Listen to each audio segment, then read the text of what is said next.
নবীন আশার আলাপ জাগে। নমস্কার, সুপ্রভাত দর্শক বন্ধুরা, আপনারা দেখছেন চ্যানেল ভিশনের পর্দায় আপনাদের প্রিয় অনুষ্ঠান আড্ডা জাংশন। ড্রিমস এন্টারটেইনমেন্ট প্রযোজিত চ্যানেল ভিশন নিবেদিত ভারতীয় চারুকলা মন্দিরের পরিচালনায় আমাদের অনুষ্ঠান নবীন আশার আলাপ জাগে। আপনাদের সকলকে আবারও স্বাগত জানাই। আজ আমাদের সঙ্গে রয়েছেন স্বনামধন্য চিত্রশিল্পী, যারা বর্তমান প্রজন্মের নবীন চিত্রশিল্পীদেরকে পথ দেখাচ্ছেন। আমাদের সঙ্গে রয়েছেন চিত্রশিল্পী শ্রী মনীন্দ্রচন্দ্র পাল।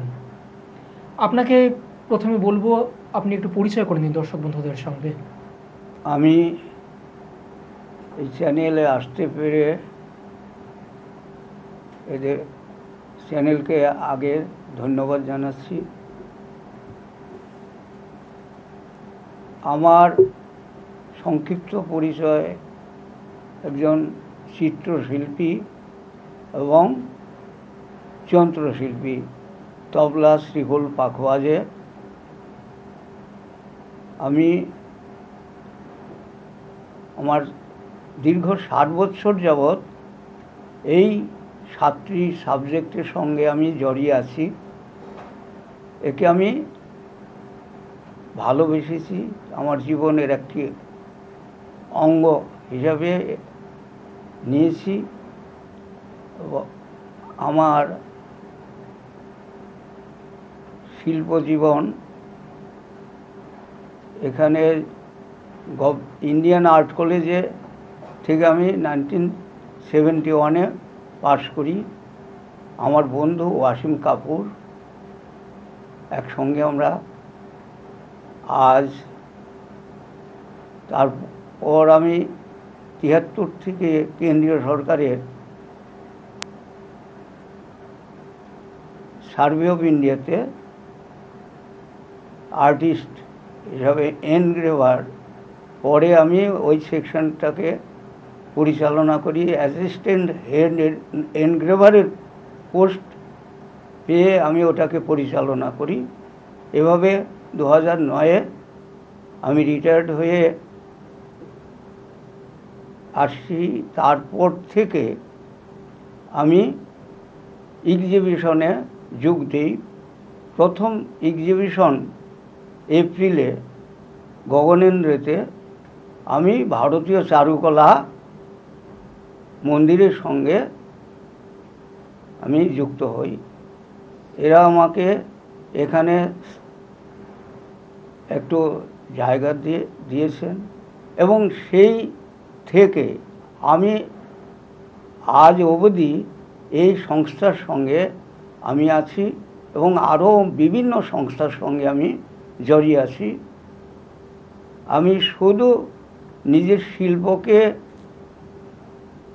বাড়াবার জন্য নয়, আগামী প্রজন্মের নবীন শিল্পীদের উৎসাহ প্রদানের জন্যে, যারা আমরা আর কতদিন থাকব, যারা আগামী দিনের শিল্পকে বাঁচাবে তাদের পাশে থাকার জন্যে আমি একটি কলেজে প্রায় 9 থেকে 10 বছর ছাত্রদের পাশে থেকে তাদেরকে তৈরি করার জন্যে, আগামী দিনে শিল্পী হওয়ার জন্য উৎসাহ দিয়ে তাদেরকে আমি চেষ্টা করেছি এগিয়ে নিয়ে যেতে। আজ ভারতবর্ষে তারা বহু শিল্পী প্রতিষ্ঠিত হয়েছে এবং আরও হবে।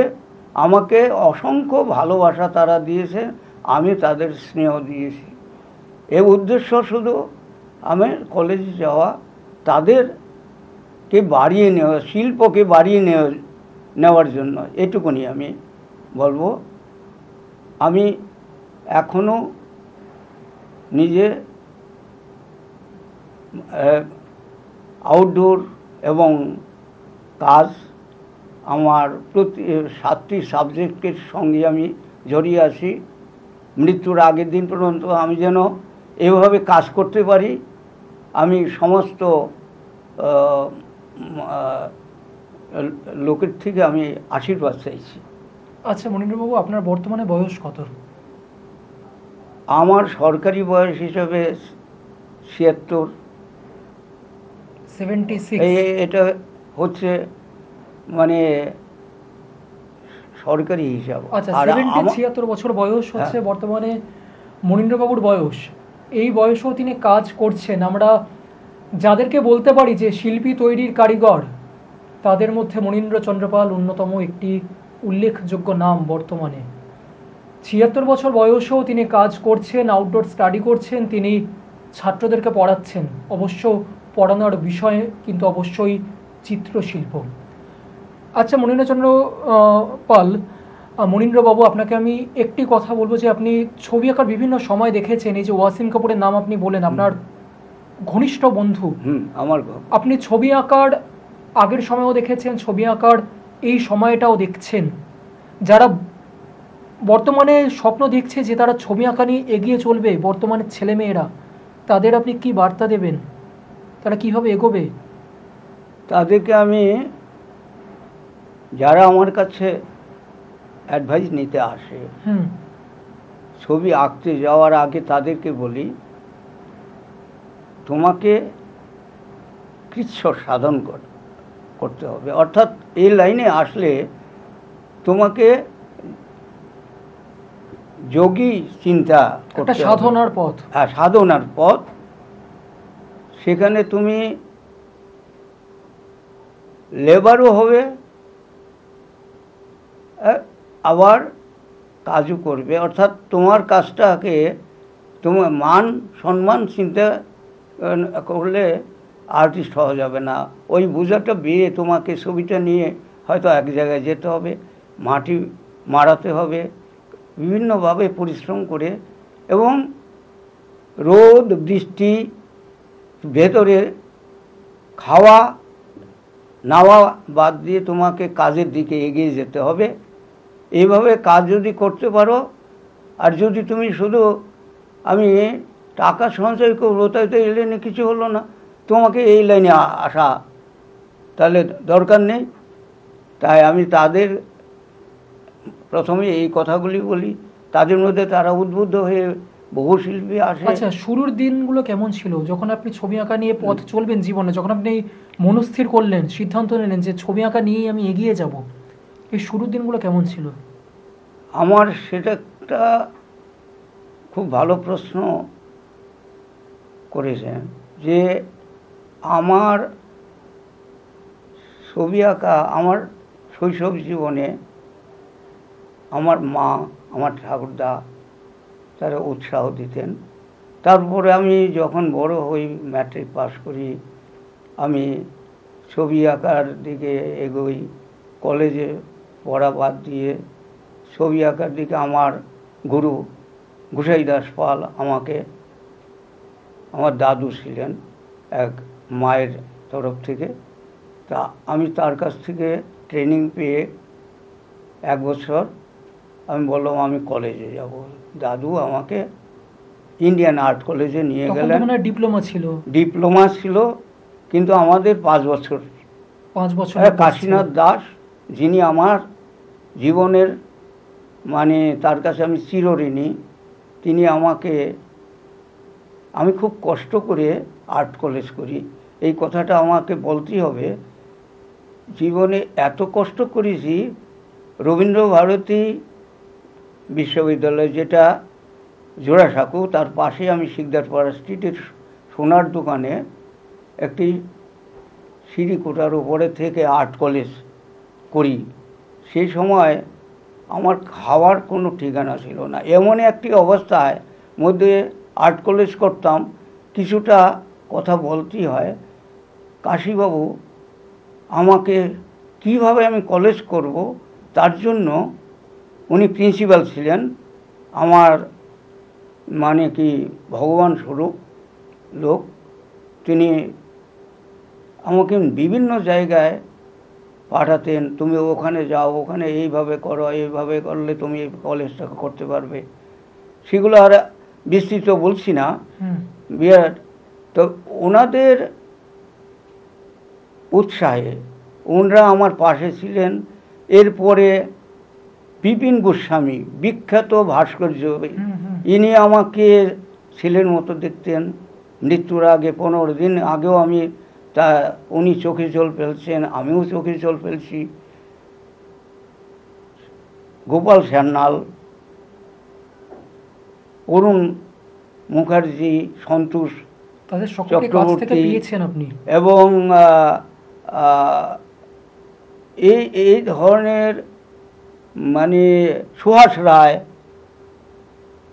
দিকপাল, এক একজন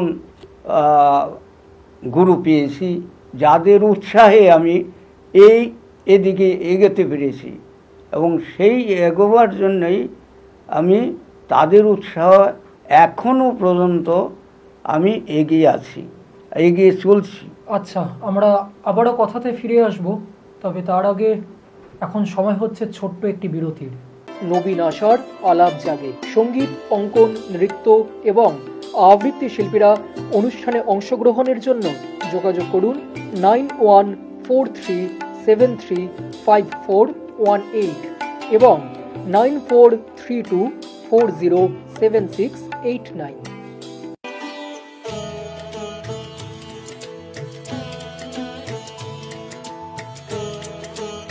নবীন আশার আলাপ জাগে। আমরা ফিরে এলাম বিরতির পরে। আচ্ছা মনীন্দ্রবাবু, আপনি ছবি আঁকার যে সময়কালটা, সেই সময় আর এই সময় একটা বিস্তর ফারাক আপনি দেখছেন নিজের চোখে, এই ব্যাপারটা নিয়ে আপনি কী বলবেন? সেই সময় তো কোনো ইন্টারনেট মাধ্যম বা কোনো কিছু ছিল না, একটা ছবি প্রকাশের মাধ্যমই ছিল একমাত্র এক্সিবিশন বা প্রদর্শনী। এই যে একটা সময়ের একটা পার্থক্য, এই ব্যাপারটাকে আপনি কীভাবে বলবেন? এখন তো অনেক যারা নবীন শিল্পী বা প্রবীণই হোক, প্রত্যেকের জন্যেই যে মিডিয়াগুলো আছে তাদেরকে প্রকাশ করার যে পদ্ধতি আছে সেটা পারে। তখন তো আর এগুলো ছিল না। এবং কাজেরও দিক দিয়ে তারা যে সমস্ত ধরনের কাজ করতেন, কাজের ধারাও বিবর্তন হয়েছে। এখন নানা ধরনের ফর্ম, নানা ভাবের যারা নবীন এবং প্রবীণ বিভিন্ন শিক্ষা কেন্দ্রেও শিক্ষা প্রতিষ্ঠান, তারাও সেই সমস্ত সিলেবাসগুলো নতুন নতুনভাবে গঠন করেছে, যেটা প্রজন্মের যে বিবর্তন সেটা তো অবশ্যই হওয়া উচিত। তবে এটা না হলে তো আগামী দিনে এগোতে পারবে না, আমি মনে করি। অবশ্যই। আমরা এখন কিছু আপনার আঁকা ছবি আমরা দেখে নেব। এখানে কিছু ভাস্কর্য আমরা ইতিমধ্যে দেখতে পাচ্ছি। আচ্ছা মনীন্দ্রবাবু, এই 76 বছর বয়সেও কি আপনি ভাস্কর্য করে চলেছেন এখনো? আমি এখনো করে যাচ্ছি। 76 বছর বয়সেও তিনি এখনো রীতিমতো কাজ করে চলেছেন ভাস্কর্যের। আমার একটু কথা বলি, আমার 76 বছর সরকারি। আচ্ছা। কিন্তু আমি যদি বেসরকারি বলি আমার 81 বছর বয়সেও তিনি কাজ করে চলেছেন। এটাকে তো আমি দেখাতে পারবো না। মানে জীবনে ফাঁকি দেওয়ার কোনো পথ তিনি দেখেননি, এই সাধনা তিনি করে চলেছেন, এখনো করছেন। আমরা তার আঁকা কিছু আপনার একটু আঁকা ছবি এবারে আমরা দেখে নিই।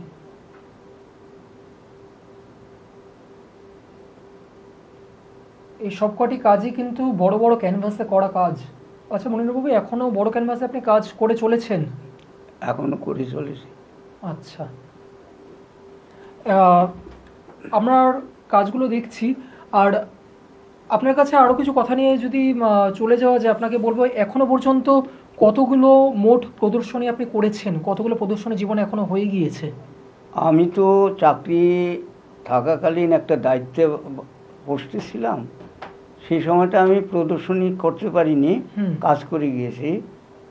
আমি প্রথম প্রদর্শনীতে আসি ভারতীয় চারুকলা মন্দিরে, এটা আমাকে বলতেই হবে। এখান থেকে প্ল্যাটফর্ম আমি তৈরি করেছি।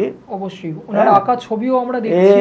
এই থেকে আমি অন্তত কমপক্ষে 30টা এক্সিবিশন করেছি। 30টা এক্সিবিশন অলরেডি হয়ে গিয়েছে। বর্তমানে আমি ভারতবর্ষের লখনৌ জুলাইতে এক্সিবিশন করে এসেছি। ভলিউম আর্ট স্পেস একটি সংস্থা আমাকে ভারতবর্ষের সর্বত্র গেস্ট আর্টিস্ট হিসাবে তারা গ্রহণ করেছে। আমাকে সারা ভারতে জানুয়ারিতে 1 তারিখ থেকে একটা ভলিউম আর্ট স্পেসের এক্সিবিশন হবে, সেটা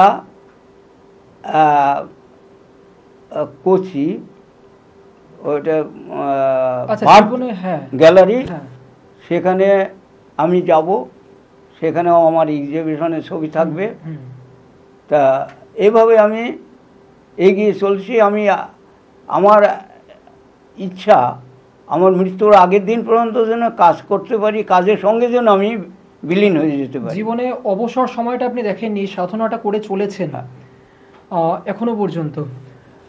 নবীন প্রজন্মের যারা চিত্রশিল্পীরা রয়েছে, যারা ছবি আঁকা নিয়ে স্বপ্ন দেখছে, ছবি বিক্রির একটা স্বপ্ন দেখছে, তাদের উদ্দেশ্যে কি বলবো? একটা ছবি, তাদের দুটো দিক তাদের মধ্যে আমরা পাচ্ছি। এক হচ্ছে ছবি এক্সিবিট করে সে ছবি বিক্রি করে একটা দিক, একটা হচ্ছে তারা ছবি আঁকা শেখাচ্ছে। এই দুটো দিক নবীন প্রজন্মের যারা চিত্রশিল্পীরা এই আপনার অনুষ্ঠানটি দেখছেন, আপনার সাক্ষাৎকার দেখছেন, তাদের উদ্দেশ্যে কি বলবেন? নবীন শিল্পীদের ছবি তো কিছুটা অর্থের প্রয়োজন আছে। একজন শিল্পী হতে গেলে কেউ হয়তো আমাদের সময় আমরা এটা বলতাম, কেউ কিন্তু এটাকে সাধারণ মানুষ এটা তুচ্ছ তাচ্ছিল্য ভাবত। আমি বলতে পারি, আমি একজন শিল্পী হিসেবে, জানি না অন্য শিল্পী কি বলবেন, একজন শিল্পী, প্রকৃত শিল্পী গঠন হতে মানে তৈরি হতে সারা জীবন একজন ডাক্তারের যে প্রতিষ্ঠিত, একজন ডাক্তার হতে গেলে যে খরচা, একজন শিল্পী হতে গেলে তার চেয়ে তো অনেক বেশি খরচা। একজন শিল্পী, এ কথাটি আমাদের সমাজে কিন্তু তারা ভাবে, আমাদের শিল্পীদেরকে একটু মানে অন্য চোখে দেখে। আমাদের শিল্পীর যে কি সাধনা, কি পরিশ্রম, তাদেরকে তাদের কাজের, হ্যাঁ, শুধু আমাদের বঙ্গে নয়, ভারতবর্ষে একজন ভারতীয় শিল্পীদের মর্যাদা ততটা দেন না। বিদেশে যে শিল্পীদের যে সম্মানটা দেন, সেই সম্মানটা আমাদের এই জন্য আমাদের কি দরকার, আমার মনে হয় প্রতিটি শিল্পকে যেই তৈরি করে, যখন কোনো এক্সিবিশন হয়, সেই এক্সিবিশনে সাধারণ মানুষের কাছে তার অ্যাবস্ট্রাক্ট ড্রয়িং হোক, যে কোনো ড্রয়িংয়ের শিল্পই হোক, সেটা ডেমনস্ট্রেশন দিয়ে সেটাকে বুঝিয়ে দেওয়া যে আমি এই বস্তুটা, এই ছবিটার ভেতরে আমি বিষয়টা এই আমি বলতে চাইছি। তাহলে কি সাধারণ একজন দর্শকও ছবিটার মর্যাদা দেবে। আমি অনেক শিল্পীকে বলে থাকি, ভাই তোমরা ছবি দিয়ে যাও এক্সিবিশনে, ছবির দিন আসো, আর শেষের দিন যেদিন তোলো সেদিন তোমরা এসে গুটিয়ে যাও। মাঝখানে তোমার কাজটা অন্য একজন শিল্পী তো বলতে পারবে না তুমি কি করেছো। তাহলে তোমার শিল্পটাকে মানুষের কাছে তুলে ধরতে গেলে তোমাকে সেটা থেকে বোঝাতে হবে, তবেই আমাদের শিল্পের কর্মের মর্যাদা বাড়বে এবং আগামী দিনে মানুষ শিল্পীকে মর্যাদা দেবে আমার মনে হয়। আমি হাতে খুব কম সময় রয়েছে আমাদের। আপনি ভারতীয় চারুকলা মন্দিরের সঙ্গে একদম জন্ম লগ্ন থেকে রয়েছেন। ভারতীয় চারুকলা মন্দিরে যে প্রদর্শনী হয় একটা বিরাট আকার ধারণ করে আমরা জানি, সেই প্রদর্শনীর একদম প্রথম দিন থেকে আপনি রয়েছেন, সেই সময়কালটা থেকে রঞ্জিত বাবুর সঙ্গে, এই ব্যাপারে আপনি কি বলবেন? আমি 2009 এপ্রিল থেকে এই ভারতীয় চারুকলা মন্দিরের সঙ্গে আছি। আমি রঞ্জিত বাবু আমাকে যথেষ্ট সম্মানের সঙ্গে দেখেন এবং আমাকে শ্রদ্ধার সঙ্গে উনি নিয়েছেন। আমি এই সংস্থায় থেকে অনেক এক্সিবিশন এবং রঞ্জিতবাবুর সঙ্গে আমার একটা আত্মিক সম্পর্ক, শুধু ওনার নয়, ওনার ফ্যামিলি, ওনার স্ত্রী, আমি তাকে বোনের মতো, বোনই বলি, ছেলে, সকলের সঙ্গে আমার একটা আত্মিক সম্পর্ক। পুরো ভারতীয় চারুকলা পরিবারের সঙ্গে আপনার একটা আত্মিক সম্পর্ক। মাথার উপরেও রয়েছেন অ্যাডভাইজার পদে। হ্যাঁ, এরা মানে উনি এই জন্য ভালো লাগে, উনি একটা শিল্পকে এগিয়ে নেওয়ার যে চেষ্টা, ভারতীয় চারুকলা মন্দিরটা তৈরি করেছেন শিল্পীদের অগ্রগতির জন্যে, এগিয়ে নেওয়ার জন্যে। কিছু নবীন শিল্পী তৈরি হয়ে তারা টিউশনি করে ছাত্রদের এই সংস্থার সঙ্গে যোগ করে তাদেরকে পরীক্ষার ব্যবস্থা করে তাদেরকে শিল্পকলায় একদিকে যেমন তারা কিছু অর্থ দিকে এগিয়ে যেতে পারে, তেমনি শিল্পের দিকে যাবে, দুটো দিকই আছে। অবশ্যই আমরা একেবারে শেষের দিকে চলে এসেছি আমাদের অনুষ্ঠানের। আমরা শেষের আগে মনীন্দ্রচন্দ্র পালের হাতে ভারতীয় চারুকলা মন্দির চ্যানেল ভিশনের পর্দায় নবীন আশার আলাপ জাগা অনুষ্ঠানে এই শংসাপত্রটি তুলে দিতে পেরে আমরা নিজেরা ধন্য হচ্ছি। আমিও সাদরে গ্রহণ করলাম এবং এই ভিশন চ্যানেলকে আমি অশেষ ধন্যবাদ জানাচ্ছি। আগামী দিনে যেন এই ভিশন চ্যানেল সমস্ত শিল্পী এবং বিভিন্ন ধরনের শিক্ষা যারা শিক্ষিত হচ্ছেন তাদেরকে তুলে ধরে তাদেরকে এগিয়ে নিয়ে যেতে পারে, আমি এই শুভেচ্ছা কামনা করছি। এই আশা রেখে আমি আমার বক্তব্য শেষ করছি। আমাদের হাতে সময় একেবারেই শেষ। আমরা ধন্য হচ্ছি এমন ধরনের মানুষদেরকে আপনাদের সামনে তুলে আনতে পেরে, তাদের কথা আপনাদের সামনে তুলে ধরতে পেরে। ভারতীয় চারুকলা মন্দির পরিচালিত চ্যানেল ভিশনের পর্দায় নবীন আশার আলাপ জাগে অনুষ্ঠানে আপনাদের সকলের কাছ থেকে এই পর্বে বিদায় চেয়ে নিচ্ছি আমরা। আবারও দেখা হবে আগামী পর্বে আপনাদের সকলের সঙ্গে। মনীন্দ্রবাবুকে অসংখ্য ধন্যবাদ, দর্শক বন্ধুদেরকে অসংখ্য ধন্যবাদ জানাচ্ছি আমরা। ধন্যবাদ সকলকে, ভালো থাকবেন, সুস্থ থাকবেন সকলে, নমস্কার।